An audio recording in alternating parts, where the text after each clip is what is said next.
दोस्तों, I welcome you all to this very exclusive series जिसका कि नाम है मार्केटिंग विद उन्नति बिंदु. I hope you all are fine, and today we are going to discuss about how to do marketing with blogging. Marketing blogging के through, blogging के साथ हम कैसे कर सकते हैं? सबसे पहला सवाल आप सबके मन में आएगा, ये ब्लॉगिंग आखिरकार चीज़ क्या है? बहुत सुना है हमने, ये ब्लॉग लिखा गया, ये ब्लॉग राइटर्स हैं, ब्लॉगर्स हैं, but what do they actually do and how does blogging help them to promote their businesses? So हम भी जानते हैं मार्केट में आजकल बहुत से तरीके हैं अपने बिजनेसेस को आगे बढ़ाने के लिए, अपने बिजनेसेस को प्रमोट करने के लिए, एंड उनमें से एक है ब्लॉगिंग. तो ब्लॉगिंग दर्शकों है क्या? सबसे पहले ब्लॉग क्या होता है? ब्लॉग एक पीस ऑफ कंटेंट या पीस ऑफ आर्टिकल होता है जिसको कि एक इंडिविजुअल लिखता है, और उसमें वो ऑब्वियसली क्या लिखेगा? अपने बिजनेस से रिलेटेड या जिस भी चीज़ को वो प्रमोट करना चाहे. तो ये तो हो गया एक ब्लॉग. ब्लॉग की लेंथ वैसे तो डिसाइडेड नहीं होती, but a blog should be not that too long and not short कि सिर्फ एक ही पैराग्राफ का लिख दिया, ऐसा नहीं होना चाहिए. सो इस पूरे प्रोसेस को, ब्लॉग लिखने के प्रोसेस को हम कहते हैं ब्लॉगिंग. जो लिखता है वो कहलाता है ब्लॉगर. अब बात आती है कि मार्केटिंग कैसे करें. नाउ इसके एडवांटेजेस बहुत सारे हैं जिनमें से कुछ मैं आपको बताऊंगी, पर इससे पहले आपको ये जानना ज़रूरी है ब्लॉग करते टाइम आपको ध्यान क्या क्या रखना है.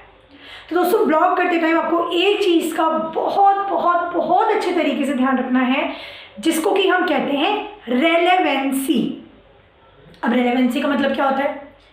रेलेवेंसी मतलब आपका जो बिजनेस है, आप जिसको प्रमोट कर रहे हैं ब्लॉगिंग के थ्रू, तो जो कंटेंट आप लिख रहे हैं वो उससे रेलेवेंट होना चाहिए. अब भाई, अगर मैं पेन पेंसिल के बिजनेस को प्रमोट करना चाहती हूँ और मैं किसी और इरेजर्स के ऊपर ब्लॉग लिख रही हूँ, तो क्या मेरा पेन पेंसिल का बिजनेस प्रमोट होगा? नहीं होगा.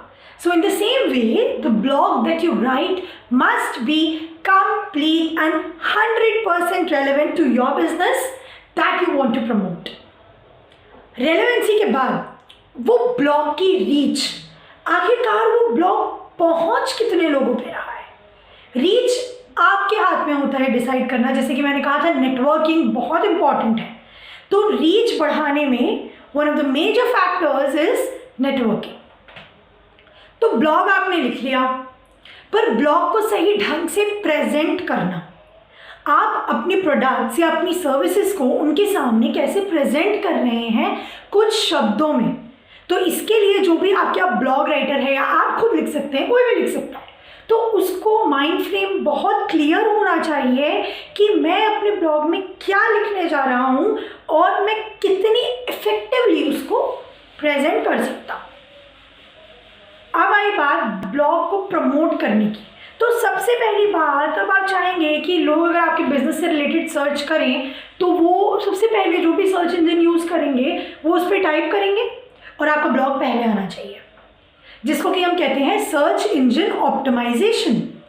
तो अगर दोस्तों आपके ब्लॉग में रेलेवेंट वर्ड्स हैं जो कि आपके बिजनेस से रिलेटेड हैं, तो आपका ब्लॉग सर्च करते टाइम सबसे ऊपर आएगा.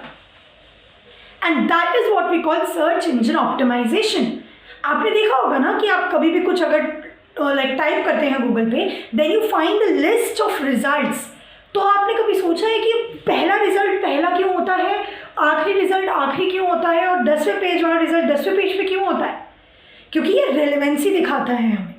अगर आपका कंटेंट आपके मार्केटिंग प्रोडक्ट से रेलेवेंट है तो लोग सर्च करेंगे. जैसे पेन एंड पेंसिल, तो pen pencil, smooth pen and pencil, gel pen and pencil, ऐसा कुछ.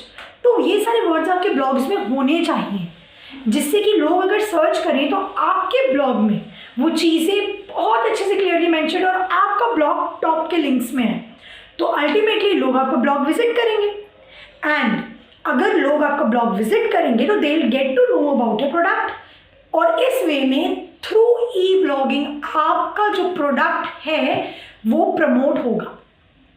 And we should not underestimate the power of e blogging. क्यों? क्योंकि इंटरनेट आजकल वो जरिया बन गया है जो सबसे ज़्यादा रिस्पॉन्सिबल है हम सबको जोड़ने का, राइट? तो इसीलिए लोग जो इन्फॉर्मेशन आजकल इंटरनेट से गैदर करते हैं वो फिजिकली गैदर नहीं करते। तो बहुत ज़रूरी हो जाता है ऐसे में आपको इंटरनेट पे रेलेवेंट कंटेंट डालना, सही कंटेंट डालना, रिलेटेड कंटेंट डालना।